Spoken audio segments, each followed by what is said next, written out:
taxi engine hummed low under the rain-filled night, and the city lights blurred into streaks of gold and red across the windshield, as the man kept his grip on the steering wheel tighter than needed, his knuckles pale and stiff, as if holding back something heavier than the car itself. He was dressed like any other cab driver, with a worn cap tilted forward and a jacket that smelled faintly of old leather yet beneath the fabric. He was not a driver, he was a man of wealth, of power, of secret identity, a millionaire who had built empires. But tonight he had chosen to bury all that under this disguise.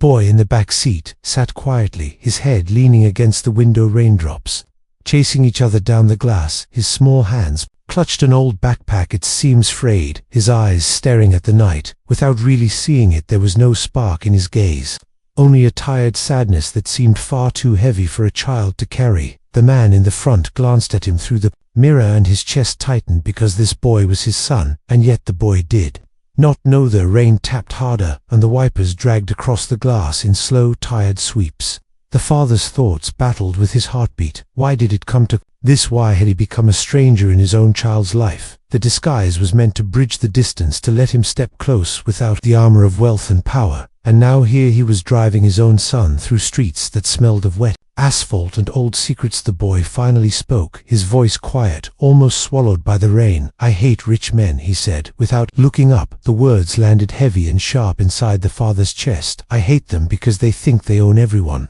They think money makes them fathers, but money is nothing when you are alone." The father's grip trembled. The taxi swerved slightly before he steadied it. He tried to breathe steady, but each word from the boy was a knife. The child had no idea who was behind the wheel. The disguise was perfect. The voice masked, the posture changed, but nothing could hide the way those words ripped him apart. "Why do you say that?" the father asked softly, trying to sound like a stranger. The boy's eyes finally shifted to the mirror, reflecting the face he thought belonged to an ordinary driver. "Because my father is one of them," he said, his voice bitter. "He left me and my mother for his business, for his mansions, for his pride. He has everything, and I have nothing except the memory of someone who was never there."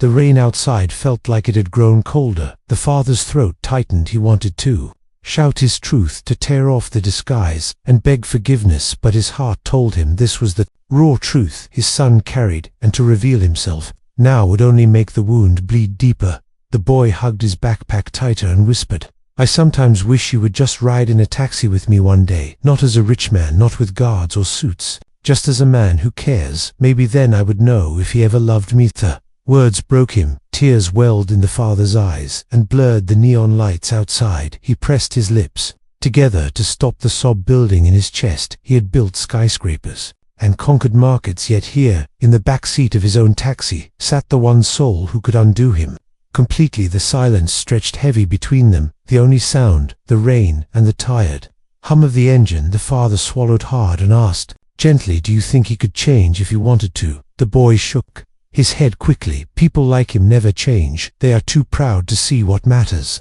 The father wanted to scream, "I can change, I am here now," but the words stayed buried under the disguise. The pain gnawed inside him every second longer. The boy leaned back, closing his eyes, his small shoulders shaking, not with cold, but with the weight of disappointment. City kept moving outside, unaware of the storm inside that yellow taxi. The father drove on, his face wet with tears. He could not wipe away the disguise that once gave him strength, now felt like chains, and he realized this journey had already broken him more than any failure ever could. And then the boy whispered something, barely audible, but it landed like thunder. "If I ever saw him again, I would not call him father." The car slowed at the red light. The father's heart cracked in silence. His son had spoken the truth, and it had left him shattered. He stared at the signal. Ahead blurred red through the water in his eyes, and he wondered how many chances were left to heal what years of distance had destroyed. The boy's words hung in the air, unshakable, and the father's tears slid down as the light turned green. The taxi rolled forward into the night, carrying both of them into a future neither could yet see. But one thing was certain, the man behind the wheel was no longer the same. The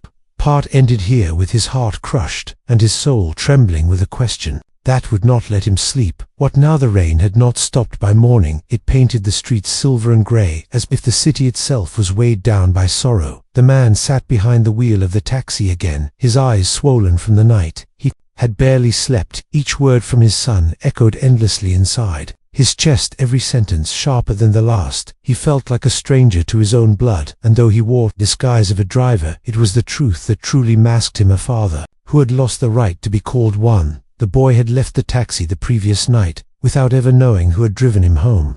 He had stepped out quietly, not even glancing back, and when the door shut, the silence inside the car was unbearable. The father had gripped the wheel until his hands went numb, forcing himself not to follow, forcing himself not to break the illusion, for what good would it do? Now morning came, and the city woke with the sound of horns and hurried footsteps, but inside the man's chest there was only one thought: he could not let this end here.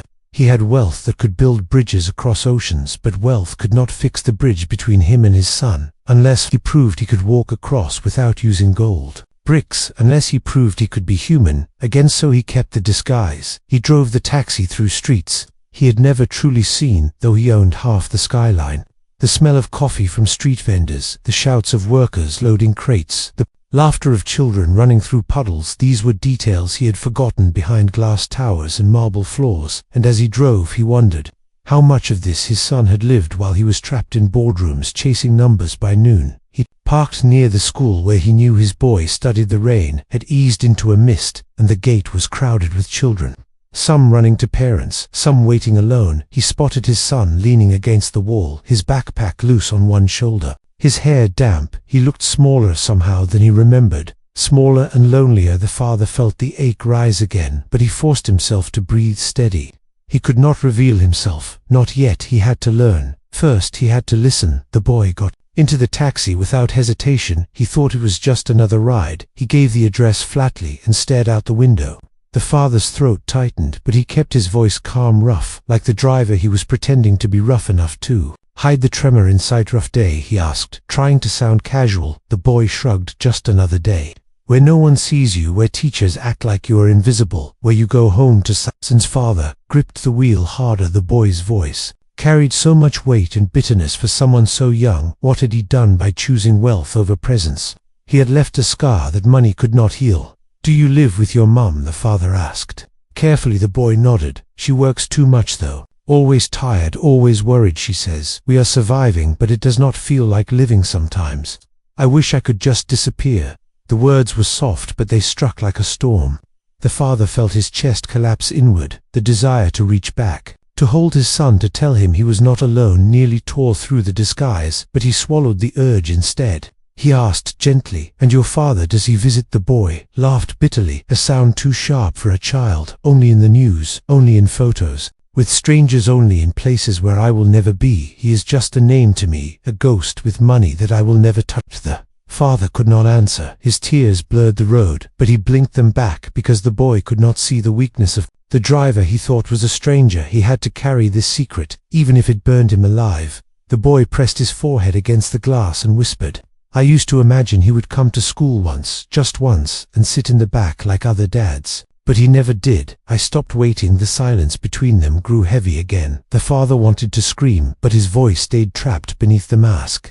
The ride ended too soon. The boy stepped out without looking back again, and the father sat frozen, staring at the empty seat, his heart breaking in pieces so small they could never be put together the same way again. That night he returned to his mansion. The chandeliers glowed, the servants bowed, the halls stretched wide, but it all felt hollow. He walked past paintings worth fortunes, but none of them filled the emptiness. He sat alone in the dining hall, food untouched, his mind circling around one truth: his empire meant nothing. If his son hated the man who built it, by midnight he made a decision. He would not hide behind walls anymore, but neither could he rush to reveal himself. He had to earn his son's respect as a man, not as a millionaire. So he returned to the taxi day after day, each ride with his son peeling another layer of pain from the past. But secrets rot when buried too long, and soon the cracks began to show. One evening, as the boy climbed into the cab, his friend waved goodbye, calling his name loudly. The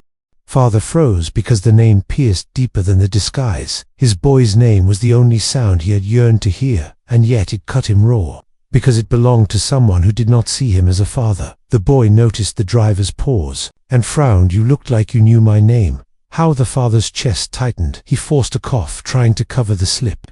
"Just heard your friend call it kid, nothing more." The boy narrowed his eyes, suspicious for the first time, but said nothing. He turned back to the window, leaving the father drowning in fear. What if the boy found out too soon? What if the truth ruined what little fragile connection was building? As they drove, the boy suddenly asked, "Do you have kids, driver?" The question hung heavy. The father hesitated, then answered in a low voice, "I do, and I made mistakes, too many to count them."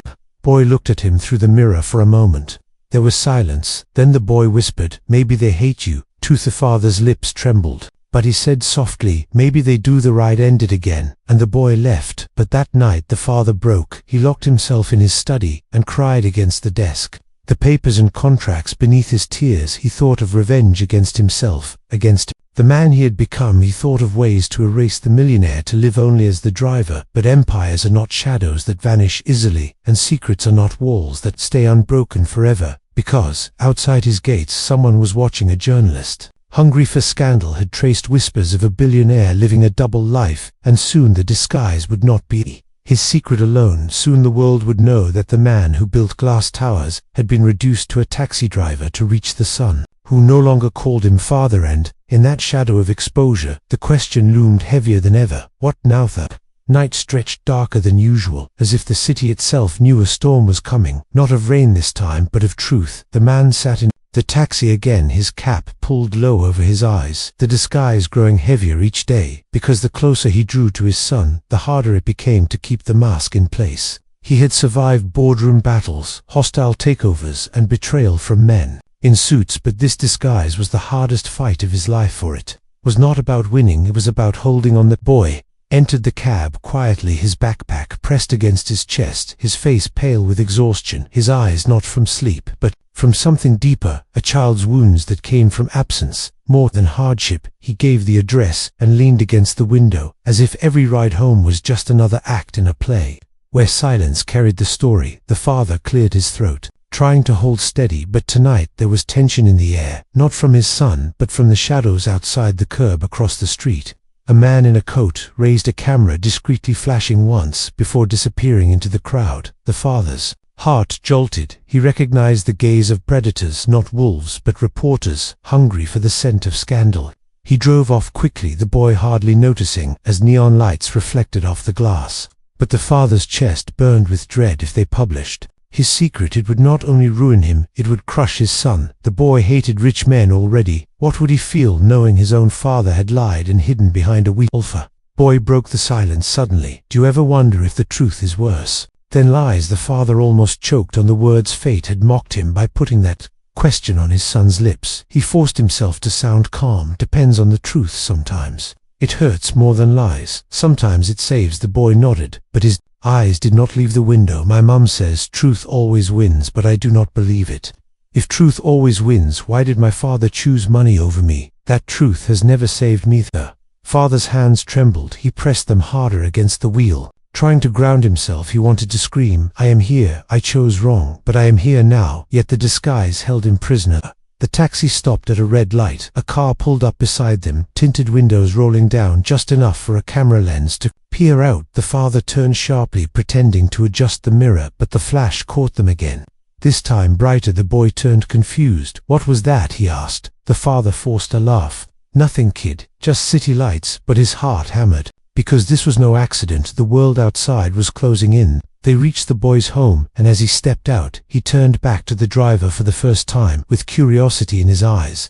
"Do you ever cry, driver?" The question felt like a blade. The father's throat tightened. He answered softly, "Only when I remember what I lost." The boy studied him for a moment, then closed the door, walking into the night, leaving the father to suffocate in silence. When he returned to his mansion, the storm broke. His secretary rushed in with newspapers and screens, glowing headlines. "Billionaire seen as taxi driver. Is he hiding a secret?" Family photos, grainy but clear enough, showed him behind the wheel. Though the cap shadowed his face, the world had begun to guess. Whispers of scandal rose through media outlets, and board members demanded answers. His empire trembled. He shut himself in his study, again his mind raging between two wars, one outside with the world hungry for his downfall, and one inside with his son, who unknowingly held the power to break him completely. He stared at the headlines, but all he saw was his boy's eyes when he asked, "Do you ever cry?" The next day at school, whispers spread among children. Classmates surrounded his son, teasing, saying, "Your father is on the news. He drives a taxi. He must be hiding something." The boy froze, his heart pounding. He had always defended himself by saying his father was powerful, untouchable, distant, but powerful. Now the whispers mocked him worse than ever. He ran from the crowd, his chest heavy. That afternoon, when he climbed into the taxi, his face was pale, his lips trembling. "Did you hear what they are saying about me?" he asked. The father's heart twisted. "Yes, I heard that." Boy stared at him, eyes burning. "Is it true? Do you know him? Is it true that a rich man is driving a taxi?" The father stayed silent. The boy leaned closer, his voice cracking. "Answer me. Do you know him?" The father whispered quietly, "I know him too well." The boy frowned, too confused to understand, then shouted, "I hate him. I hate him more than ever. He is a liar. He is nothing." His voice broke into sobs. He buried his face in his backpack. The father gripped the wheel, his tears blinding him. He whispered, though the boy could not hear, "I am sorry. I am so sorry." The ride ended in silence. The boy left without another word, but something had shifted. The secret was no longer safe. The lie had become a shadow, stretching longer than the road ahead. The father knew he could not hide much longer. The storm was closing in that night. Another headline surfaced, this time with sharper class: "Millionaire hiding son from public, exposed by classmates." The boy's photo leaked. His privacy shattered. The father's world spun into chaos. The empire he had built demanded damage control. Lawyers and advisors screamed strategies, but none of them mattered to him because the boy was no longer just carrying sadness. He was carrying humiliation. The father left the mansion in the middle of the night. Dressed again as the driver, he found himself parked outside the boy's home, unable to move, unable to knock at the door. His tears fogged the windshield. He whispered into the rain, "I cannot lose you, not again." But the boy's window upstairs flickered with light, and inside he sat on his bed, staring at the leaked photos. His fists clenched, his voice raw as he whispered to himself, "If he is really my father, then he has destroyed me twice. Once by leaving, and now by dragging me into his lies." And in that moment the father knew the real storm was not in the headlines or the empire. It was in the heart of the child he loved, and the question that burned like fire remained: what now? The world did not wait for him to decide. The storm arrived on its own. The next morning the boy walked into school, and every whisper seemed louder than the bell that rang. The hallways echoed with laughter that was not friendly. Every child pointing at him, some asking cruel questions, some mocking with fake bows, saying, "Where is your driver, Prince? Where is your millionaire father?" The boy's face burned, his throat closed tight, and his chest carried the weight of shame heavier than his backpack. He ran from them, through the corridors, pushing open the exit door, and out into the rain. He sat under the stairs, his fists clenched against his knees, tears streaking down his cheeks. He whispered to himself over and over, "He ruined me, he ruined me, he ruined me." Father was not there to see, but he felt it when he read the morning headlines. Again, sharper, more merciless. The boy's name splashed across screens, his photo beside his own. The empire was burning, but the fire inside his son was what truly scorched him. Advisors screamed at him to release statements. Lawyers demanded silence, but he could hear none of them. All he could hear was his son's voice from nights ago, saying, "If I ever saw him again, I would not call him father." He could no longer hide behind the disguise, so he drove the taxi to the school and waited by the gate, the cap low over his eyes. When the boy came out, his steps were slower than usual, his shoulders bent beneath invisible weight. The father drove up quietly. The boy climbed in, his face pale, his lips pressed tight. The ride was silent until the boy finally spoke, his voice low and filled with anger. "They are saying you are him, that the driver is the millionaire. Is that true?" The father's breath caught his grip on the wheel trembled. He whispered, "Yes, it is true." The boy's head snapped up, his eyes wide with betrayal. "You lied to me. You lied to me every time I talked, every time I told you how much I hated him. You sat there and listened, and you said nothing." The father's tears blurred the road. He whispered, "I wanted to be close to you. I wanted to know you without the walls of money between us.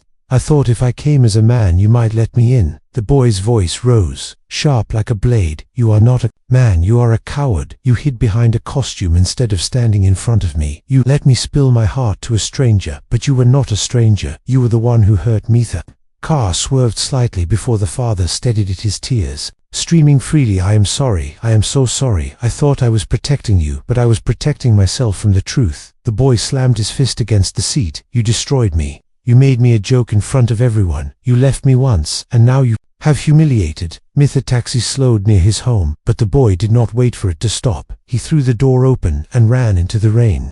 his backpack bouncing behind him. The father sat frozen in the driver's seat, his chest hollow, his hands limp. On the wheel, the door swung shut with a sound heavier than thunder. That night, the mansion was filled with arguments. Shareholders screaming on screens, family friends calling with false sympathy. The empire demanded his focus, but he gave none. His mind was trapped in that back seat, replaying his son's eyes filled with betrayal, replaying the words, coward, liar, ghosting. The quiet after midnight he left the mansion again, driving the empty streets, his reflection in the glass windows towering over the city felt like a mockery. He parked near his son's house, staring at the darkened window upstairs, and whispered into the silence, "What now? What can I do to make you see me again?" But shadows moved at the corner of the street. The reporter with the camera stood watching, hungry for the final piece of scandal, the photo that would confirm everything. The father felt his blood run cold, but he did not move. He was too tired to broken.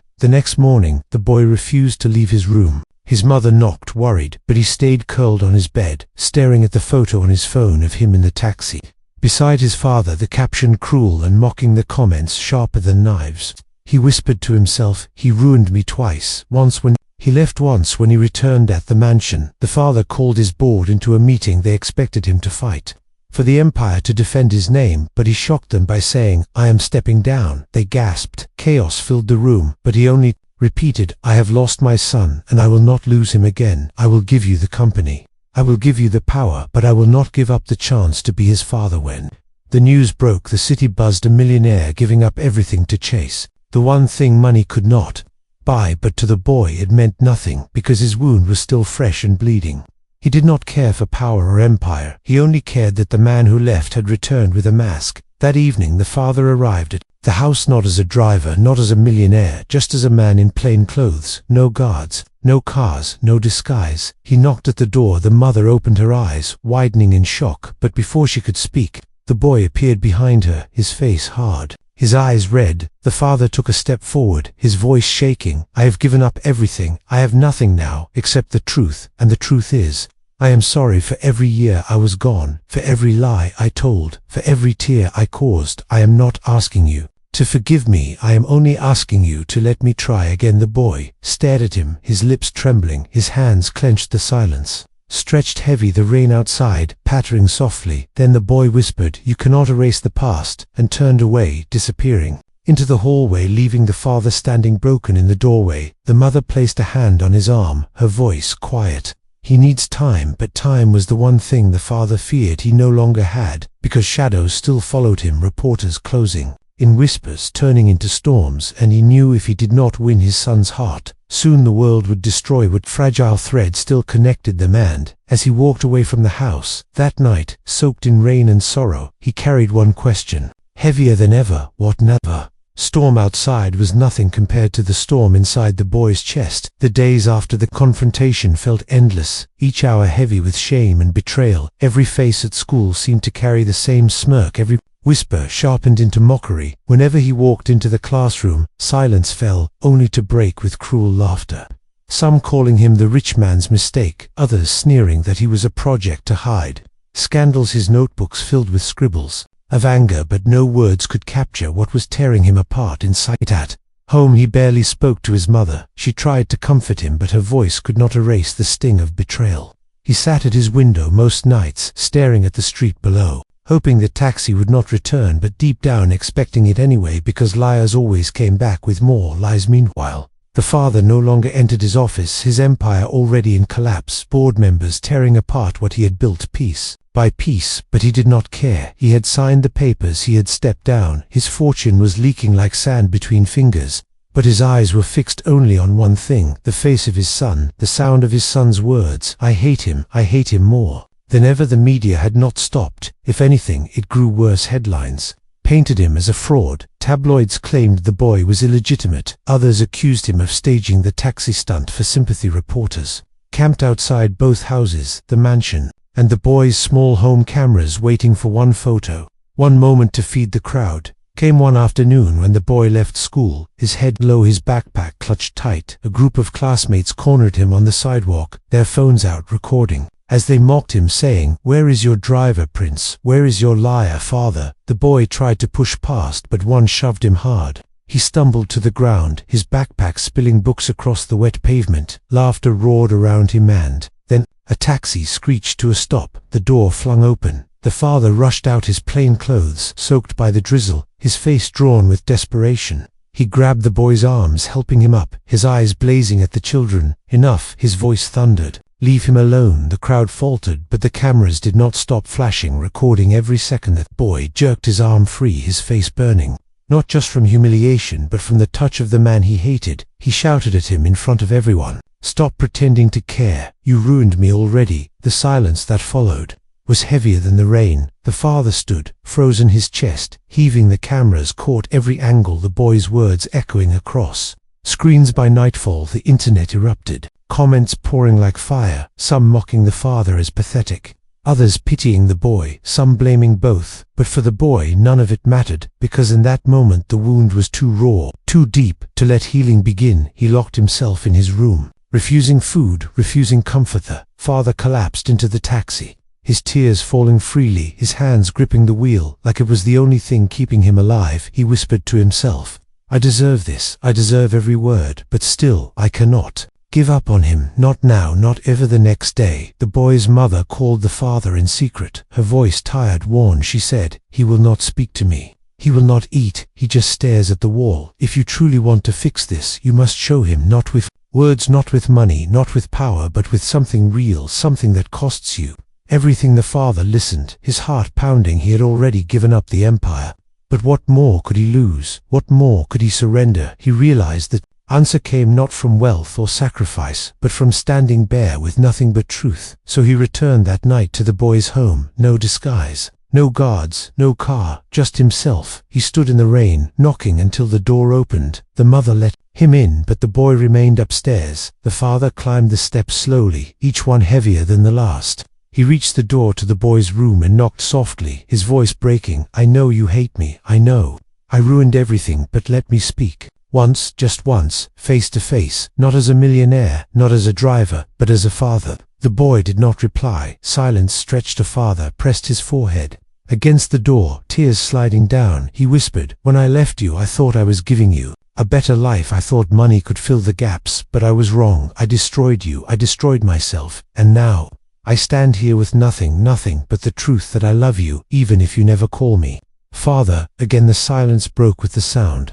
of footsteps. The boy opened the door, his eyes red, swollen, his hands shaking. He stared at the man in front of him. No disguise, no armor, just brokenness. The father looked smaller than ever, not the untouchable figure from newspapers, not the stranger behind a wheel, just a man who had lost everything but still begged for one thing. The boy's voice cracked. You cannot fix years with words. You cannot erase the nights I waited, the mornings I hated myself for missing you. The father nodded. I know, but let me try not to erase, not to fix, just to be here now. The boy turned away, his chest heaving, the silence heavy again, but this time it was not rejection.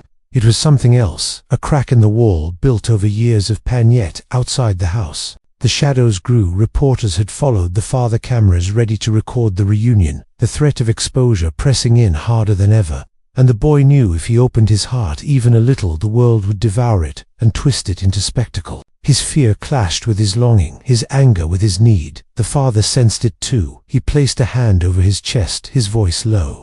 I will protect you from them, even if it costs me the last of what I am. I will give the world my blood, if it means they leave you in peace. The boy turned his head, his eyes glistening, the tension between them a thread stretched to breaking, one breath away from snapping, one breath away from binding. And in that fragile moment, both knew that the next step would decide everything, whether the story ended in ruin or in healing, whether betrayal would remain a scar forever or become the wound that finally brought them together. The rain hammered against the windows, the lights of cameras flickered outside the house, and the silence inside held the weight of destiny. The boy whispered, barely audible, what now? The night pressed heavy around the house, the sound of rain mixing with the faint hum of voices outside. Reporters waiting like vultures for the last piece of flesh. The boy stood by his door, staring at the man he both hated and longed for. His fists clenched, his chest rising and falling as if every breath hurt. The father stood soaked in tears and rain, his eyes hollow yet burning with something the boy could not name. Not pride, not power, but raw truth. Downstairs the Mother paced nervously. She had endured years of absence, years of holding the boy's hand alone, and now the man who left had returned. Not with money, not with promises, but stripped bare. She feared what this night would bring, because the world outside was hungry for spectacle, and the world inside. This house was hanging by one fragile thread. The boy whispered again, "What now?" His voice trembling as if daring the man to finally give an answer that mattered. The father's throat tightened. He stepped closer, his words, "Lo, every empire I built, every coin I earned, every wall I raised, it was nothing, it was all dust, because the one thing I could not buy was your love. I do not ask you to forgive me tonight. I ask you only to see me, not the millionaire, not the driver, just a man who failed but still loves youth." Boy's eyes filled with tears, but his lips pressed hard. He shook his head. "You do not understand. It is too late. The world already knows. They will never let me live in peace. I am their headline now, their cruel joke. They will follow me forever." The father placed a trembling hand on his chest. "I will take their eyes off you. I will give them what they want me, not you. I will stand in front of them until they break me, if that is what it takes to keep you safe." But a boy blinked, stunned by the words. His anger fought against the flicker of hope inside him. He wanted to believe, but the wound was too deep. His voice cracked. "They will destroy you." And he answered firmly then, "Let them." Before the boy could speak again, there was a knock at the door, heavy, sharp. The mother froze, her face pale. The father stepped down the stairs and opened it to a sea of cameras, flashes, exploding questions hurled like stones. "Is it true you are hiding him? Is it true you are bankrupt? Is it true he is ashamed of youth?" Father raised his hands. The crowd roared for blood, but he spoke not with the voice of a tycoon, not with the voice of a liar, but with the voice of a father. "Yes, it is true. I am ashamed, ashamed that I left my son for wealth, ashamed that I built towers and let his childhood crumble, ashamed that I hid behind a disguise because I feared his hate. But hear me now, I have stepped down. I have given up everything, and I would give my life too, if it meant he could live free of your cruelty." The crowd fell silent. The flashes slowed, because no one expected confession, no one expected surrender. They had come for scandal, but were given a man torn open. The father's voice grew stronger. "If you want headlines, right? This, the richest man in the city, was poorer than dust, because he lost his son, right? That? Truth is not money. Truth is not power. Truth is a boy who deserved love, and a father who failed inside." The boy stood frozen at the top of the stairs, his chest aching. He watched his father break himself in front of the world, not to save his empire, but to save him. Tears blurred his vision, his anger cracking under the weight of the sacrificer. Reporters shouted more questions, but the father only said, "This story is over. You will not follow him anymore. Follow me, destroy me if you must, but leave him." He closed the door. The silence after was deafening. The mother covered her mouth, tears spilling. The boy's knees trembled as he stepped down the stairs. The father turned, his face wet with rain and tears. He looked smaller than ever, yet larger too, because he stood with nothing left to hide. The boy stopped in front of him, his voice shaking. "Why now? Why? After all these years?" The father answered, "Because I finally learned what matters, and I will never walk away again." The boy's tears spilled. He whispered, "I hate you, and I love you too, and I do not know which hurts more." The father reached out slowly, his hands trembling. "If you hate me, then let me carry it. If you love me, then let me earn it." For a long moment they stood in silence, the rain hammering outside the world, waiting, but inside the house the choice hung between them. The boy dropped his backpack to the floor and stepped forward, his small arms wrapping around the man who had once been a ghost. The father gasped, his body shaking as he held his son for the first time in years, his tears falling onto the boy's hair. The mother wept quietly as she watched, because though wounds could not be erased, they could begin to heal, not through riches, not through power, but through the raw truth of broken people choosing each other again. His past. The media storm raged, headlines twisted, but the father kept his word. Every camera pointed at him, not the boy. Every statement about failure, about ruin, he accepted. Without defense, his empire was gone, his fortune scattered, but he did not care, because each night he returned to a small home, where the boy now allowed him to sit at the table, where silence was still heavy but no longer cruel, where healing began. In fragile moments, sad school whispers still lingered, but when children mocked again, the boy stood taller this time, because he no longer carried the weight alone. He carried the memory of his father, standing in front of the world stripped bare, and unashamed to love him. That memory was armor stronger than any fortune. One evening, the boy asked him quietly, "Will you drive the taxi again?"